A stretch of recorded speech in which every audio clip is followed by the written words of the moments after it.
Hello दोस्तों, कैसे हो आप सब। जॉब यूनिवर्सिटी चैनल में आप सभी का स्वागत है।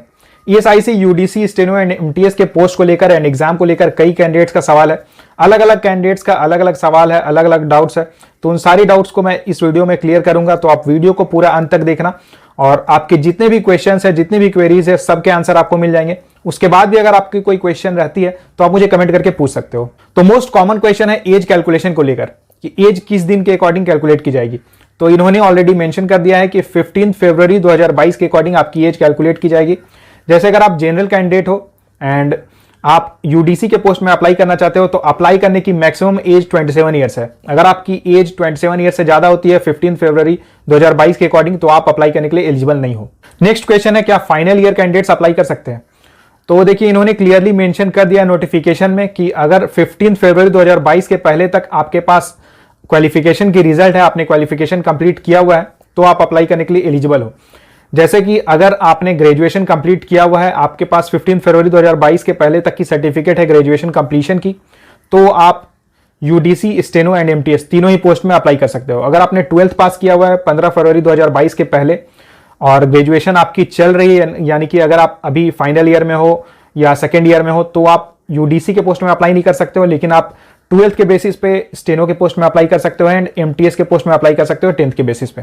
उसके बाद 12th के बेसिस पे भी बहुत लोगों का सवाल है, तो 12th अगर आपने कंप्लीट नहीं किया हुआ है, यानी कि अगर 2022 में आपकी 12th क्लास कंप्लीट होने वाली है, तो आप स्टेनो के पोस्ट में अप्लाई नहीं कर सकते हो, आप केवल एमटीएस के पोस्ट में अप्लाई कर सकते हो। तो क्लियर हो गया। अगर आप ग्रेजुएशन कर रहे हो और आप फाइनल ईयर में हो तो आप यूडीसी के पोस्ट के लिए अप्लाई नहीं कर सकते हो। अगला सवाल है कि क्या तीनों पोस्ट यानी कि यूडीसी, स्टेनो एंड एमटीएस तीनों पोस्ट के लिए अप्लाई कर सकते हैं यानी, एंड इसकी एग्जाम कब होगी। तो देखिए, आप अगर आपने ग्रेजुएशन कंप्लीट किया हुआ है तो आप यूडीसी, स्टेनो एंड एमटीएस तीनों ही पोस्ट के लिए अप्लाई करने के लिए एलिजिबल हैं। और अगर आप एग्जाम डेट्स की बात करें तो एग्जाम डेट्स के रिगार्डिंग मैंने ऑलरेडी वीडियो बनाई हुई है जिसमें मैंने एक्सपेक्टेड डेट्स के बारे में बताया है। यहाँ पे भी मैं आपको बता देता हूँ कि जो यूडीसी की प्रीलिम्स एग्जाम होगी 19 मार्च को एक्सपेक्टेड है। उसके बाद 20 मार्च को आपकी स्टेनो की जो फेज 1 होगी, जो कि आपका मेंस एग्जाम ही होगा, तो वो एक्सपेक्टेड है। एंड एमटीएस की एग्जाम प्रीलिम्स एक्सपेक्टेड है 26 मार्च को, और उसके बाद एमटीएस एंड यूडीसी का जो मेंस एग्जाम होगा ये 30 अप्रैल को एक्सपेक्टेड है। नेक्स्ट क्वेश्चन है कि क्या दूसरे स्टेट से अप्लाई कर सकते हैं, दूसरे रीजन से अप्लाई कर सकते हैं। तो आप दूसरे रीजन से अप्लाई कर सकते हो, लेकिन आप सेम पोस्ट के लिए दो अलग अलग स्टेट से अप्लाई नहीं कर सकते हो। यानी कि जैसे आप अगर सपोज बिहार के रहने वाले हैं तो आप ऐसा नहीं कर सकते हो कि आपने बिहार से भी यूडीसी का फॉर्म भर दिया एंड बंगाल से भी यूडीसी का फॉर्म भर दिया। तो आप किसी एक रीजन से फॉर्म को अप्लाई कर सकते हो किसी एक पोस्ट के लिए। नेक्स्ट क्वेश्चन है कि क्या मैं अगर दूसरे रीजन से अप्लाई करता हूं तो मुझे क्या लैंग्वेज प्रोफिशिएंसी टेस्ट भी देना होगा।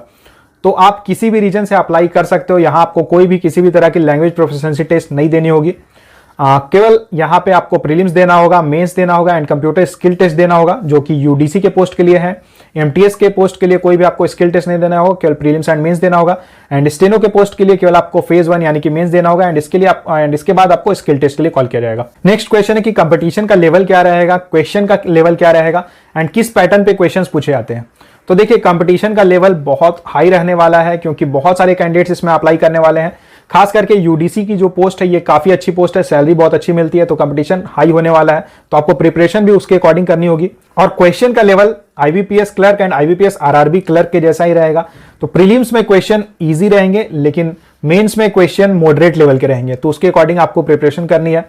उसके बाद यहाँ पे कोई भी इंटरव्यू नहीं होता है, तो जो फाइनल सिलेक्शन होता है वो आपके मेंस के मार्क्स के बेसिस पे बनेगी। अब बात करें एग्जामिनेशन पैटर्न की, एग्जाम किस पैटर्न में आएगा, एसएससी के जैसा आएगा या फिर बैंकिंग एग्जाम्स के जैसा आएगा।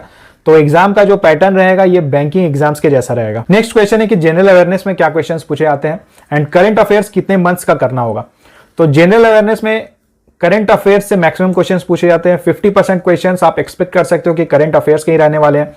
उसके बाद 12 to 15 क्वेश्चंस रहेंगे जो बैंकिंग एंड इंश्योरेंस रिलेटेड रहेंगे। कुछ क्वेश्चंस स्टैटिक जीके से पूछे जाते हैं, ज्यादा क्वेश्चंस नहीं रहेंगे स्टैटिक जीके से। उसके बाद जो ईएसआईसी है, ईएसआईसी से रिलेटेड भी 4 से 5 क्वेश्चन आपको देखने को मिल सकते हैं। अगर बात करें कि कितने मंथ्स की करंट अफेयर्स आपको करनी चाहिए, तो देखिए मिनिमम आपको 6 मंथ्स का करंट अफेयर्स कवर करके जाना होगा। लेकिन अगर आपके पास उतना टाइम नहीं है या फिर आप उतना कवर नहीं कर सकते हो, तो एटलीस्ट 4 मंथ्स मैंडेटरी है कि 4 मंथ्स का करंट अफेयर्स आपको जरूर करके जाना चाहिए। अब एक सवाल है कि अगर मैं सपोज बिहार का रहने वाला हूं और मैं वेस्ट बंगाल रीजन के लिए फॉर्म भर रहा हूं, तो फिर मुझे कहां जाना होगा एग्जाम देने के लिए। तो देखिए, प्रीलिम्स एंड मेंस आपकी होम स्टेट में ही आपकी एग्जाम होगी, लेकिन स्किल टेस्ट के लिए आपने जिस भी रीजन से अप्लाई किया है उस रीजन में जाके आपको स्किल टेस्ट देना होगा। अगला सवाल है कि अगर सपोज मैं कैटेगरी से बिलोंग करता हूं, यानी कि SC ST OBC IWS category से बिलोंग करता हूं, तो क्या मुझे, अगर मैं दूसरे रीजन से अप्लाई कर रहा हूं, तो मुझे कैटेगरी की यानी कि जो रिजर्वेशन की बेनिफिट है ये मिलेगी या नहीं मिलेगी? तो देखिए, ये जो जॉब है ये सेंट्रल गवर्नमेंट के अंदर आती है, मिनिस्ट्री के अंडर आती है, तो यहां पे आपको इक्वल रिजर्वेशन मिलेगा। आप किसी भी रीजन से अप्लाई करो। जैसे रेलवेज की आप जॉब देखते हो तो रेलवेज में अलग अलग RRBs डिवाइडेड है, लेकिन अगर आप किसी भी RRB में अप्लाई करोगे तो आपको रिजर्वेशन का मौका मिलेगा, आपको रिजर्वेशन मिलता है। तो इसलिए यहां भी वैसा ही होगा, आप किसी भी रीजन से अप्लाई करोगे तो आपको रिजर्वेशन की फैसिलिटी मिलेगी। नेक्स्ट क्वेश्चन है कि क्या एग्जाम में सेक्शनल कट ऑफ रहेगा एंड सेक्शनल टाइमिंग रहेगी? तो देखिए, ESIC UDC steno and MTS तीनों ही एग्जाम्स में prelims as well as mains किसी में भी कोई भी सेक्शनल कट ऑफ नहीं रहेगा, कोई भी सेक्शनल टाइमिंग नहीं रहेगी, बस आपको क्वालिफाई करने के लिए ओवरऑल कट ऑफ क्लियर करना होगा। नेक्स्ट क्वेश्चन है कि ESIC UDC का जो एग्जाम होगा उसमें एप्टी, रीजनिंग, इंग्लिश एंड GK किस लेवल के पूछे जाएंगे? तो बैंक क्लर्क का जो एग्जाम होता है उसी लेवल के क्वेश्चंस आपसे पूछे जाएंगे। नेक्स्ट क्वेश्चन है कि ESIC UDC steno and MTS के पोस्ट में अप्लाई करने के लिए क्या कोई कंप्यूटर सर्टिफिकेट या कंप्यूटर स्किल रिक्वायर्ड है? तो यहां अप्लाई करने के लिए कोई भी कंप्यूटर की सर्टिफिकेट रिक्वायर्ड नहीं है। कंप्यूटर स्किल टेस्ट आपका होता है UDC के पोस्ट में, तो उसे क्वालिफाई करना होगा, लेकिन उसे क्वालिफाई करने के लिए आपको सफिशिएंट टाइम मिलेगा, यानी कि उसकी तैयारी के लिए आप मेंस के बाद प्रिपरेशन कर सकते हो। लगभग 1 से 1.5 महीना आपको उसके प्रिपरेशन के लिए टाइम मिल जाता है, तो आप इजीली कंप्यूटर स्किल टेस्ट को क्वालिफाई कर लोगे। एंड ये जो कंप्यूटर स्किल टेस्ट होता है या जो स्टेनो के लिए जो स्किल टेस्ट होता है ये क्वालिफाइंग नेचर का होता है। उसमें कुछ मिनिमम मार्क्स रहते हैं, वो आपको स्कोर करना होता है और इसका मार्क्स फाइनल में ऐड नहीं होता है। अगला सवाल है कि सिलेक्शन के बाद मेरी पोस्टिंग कहाँ होगी? तो आपने जिस भी रीजन से अप्लाई किया हुआ है उसी रीजन में आपकी पोस्टिंग होगी, एंड बहुत ज्यादा चांस है कि आपकी पोस्टिंग किसी ब्रांच ऑफिस में होगी, लेकिन आपकी पोस्टिंग किसी ESIC के हॉस्पिटल में भी हो सकती है। नेक्स्ट क्वेश्चन है कि क्या ESIC में कोई बॉन्ड या सर्विस एग्रीमेंट साइन करनी होती है? तो ESIC की जॉब में कोई भी बॉन्ड आपको फिल नहीं करना होता है, बस आपको 2 इयर्स का प्रोबेशन पीरियड सर्व करना होता है, और उसके बाद आप अगर छोड़ के जाना चाहते हो किसी और जगह, अगर आपकी सिलेक्शन हो जाती है तो आप इजिली जा सकते हो। नेक्स्ट क्वेश्चन है प्रमोशन से रिलेटेड की प्रमोशन टाइमली हो जाती है या फिर कोई एग्जाम वगैरह देना होता है? तो देखिए, ESIC में डिपार्टमेंटल एग्जाम्स होते हैं, अगर आप डिपार्टमेंटल एग्जाम्स देते जाओगे, क्लियर करते जाओगे, तो आपकी प्रमोशन जल्दी जल्दी होगी। अगर आप वेट करोगे टाइमली प्रमोशंस की, तो टाइमली प्रमोशंस तो होती नहीं है। 3 इयर्स के बाद आप एलिजिबल हो जाते हो प्रमोशन के लिए, लेकिन फर्स्ट प्रमोशन मिलने में हो सकता है 4 to 5 इयर्स भी लग जाए।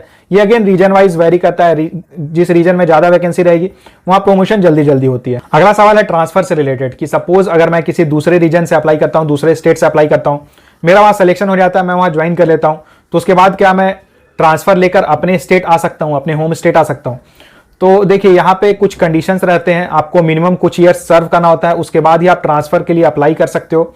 एंड अगर आप अपने रीजन में अप्लाई करना चाहते हो, अपने रीजन में यानी कि होम रीजन में ट्रांसफर चाहते हो, तो इसके ऊपर डिपेंड करेगा कि आपके रीजन में अगर कोई वैकेंसी है तो आप वहां अप्लाई कर सकते हो। एंड उसके बाद जो आप ट्रांसफर के लिए अप्लाई करोगे वो आप ट्रांसफर एट ओन कॉस्ट के लिए अप्लाई करोगे। इसका मतलब ये हुआ कि जैसे अगर ESIC आपको ट्रांसफर करती है कहीं भी, तो आपको TA, DA एंड एक्स्ट्रा जो ट्रांसपोर्ट के अलाउंसेस वगैरह रहते हैं, ये सारी चीजें आपको मिलती है। लेकिन अगर आप खुद से ट्रांसफर चाहते हो, किसी दूसरे रीजन में अप्लाई करना चाहते हो, वहां ट्रांसफर चाहते हो, तो उसके लिए आपको ट्रांसफर एट ओन कॉस्ट पे अप्लाई करना होगा, यानी कि एक ESIC आपको कोई भी पैसा वगैरह नहीं देगी ट्रांसफर के लिए। एंड दूसरी चीज ये होती है कि जो ट्रांसफर होता है इंटर रीजन यानी कि 2 रीजन के बीच में, ये काफी टफ होता है, मतलब ये HR वगैरह बहुत ज्यादा वो लोग प्रॉब्लम करते हैं, तो चांसेस बहुत कम होते हैं कि आपको ट्रांसफर मिलेंगे, लेकिन कुछ कुछ केसेस में ट्रांसफर हो जाते हैं। नेक्स्ट क्वेश्चन है कि अगर मैंने एक बार ESIC ज्वाइन कर लिया, सपोज UDC के पोस्ट में या फिर MTS के पोस्ट में, तो क्या मैं उसी पार्टिकुलर स्टेट में लाइफ टाइम तक रहूंगा? तो देखिए, असिस्टेंट के पोस्ट तक अगर आप रहते हो तो वहां तक आपकी जो भी होम रीजन यानी कि जो भी आप रीजन, जिस रीजन में आपने ज्वाइन किया हुआ है वहीं आपकी पोस्टिंग होगी, वहां पे जो भी ऑफिसेज होंगे, जो भी हॉस्पिटल्स होंगे, वहां पे आपकी ट्रांसफर हो सकती है। इंटरनल ट्रांसफर यानी कि रीजन के अंदर आपकी इंटरनल ट्रांसफर कहीं भी हो सकती है।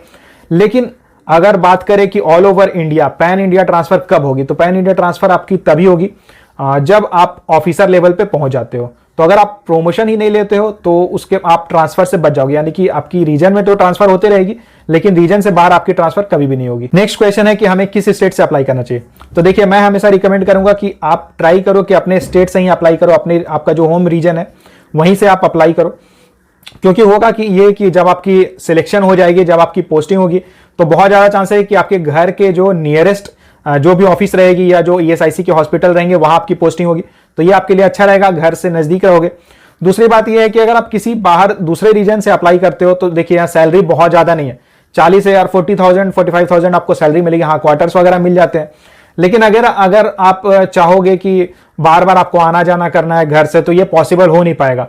एक्सपेंसेस भी ज़्यादा होते हैं। आपको पता है कि अगर आप घर में रहते हो तो आपके एक्सपेंसेस कम होते हैं, खास करके रहना और खाने का जो खर्चा है ये बच जाता है। और अगर आप बाहर कहीं रहते हो तो फिर आपके एक्सपेंसेस काफ़ी ज़्यादा होते हैं। तो उसके अकॉर्डिंग भी आप फ्यूचर देख के आप सोच सकते हो। लेकिन अगेन ये डिपेंड करेगा नंबर ऑफ वैकेंसीज पे। अगर आपकी होम स्टेट में, होम रीजन में वैकेंसीज बहुत कम निकली हुई है और आपके जो भी नियरेस्ट जो नेबरिंग स्टेट है या जो नेबरिंग रीजन है वहां पे अगर अच्छी खासी वैकेंसी निकली हुई है तो आपको वहां से अप्लाई करना चाहिए, ताकि आपके सिलेक्शन के चांसेस ज़्यादा रहें। तो दोस्तों ये थी ESIC, UDC, steno and MTS से रिलेटेड सारी क्वेरीज। इसके बाद भी अगर आपका कोई सवाल रहता है तो आप मुझे कमेंट करके पूछ सकते हो।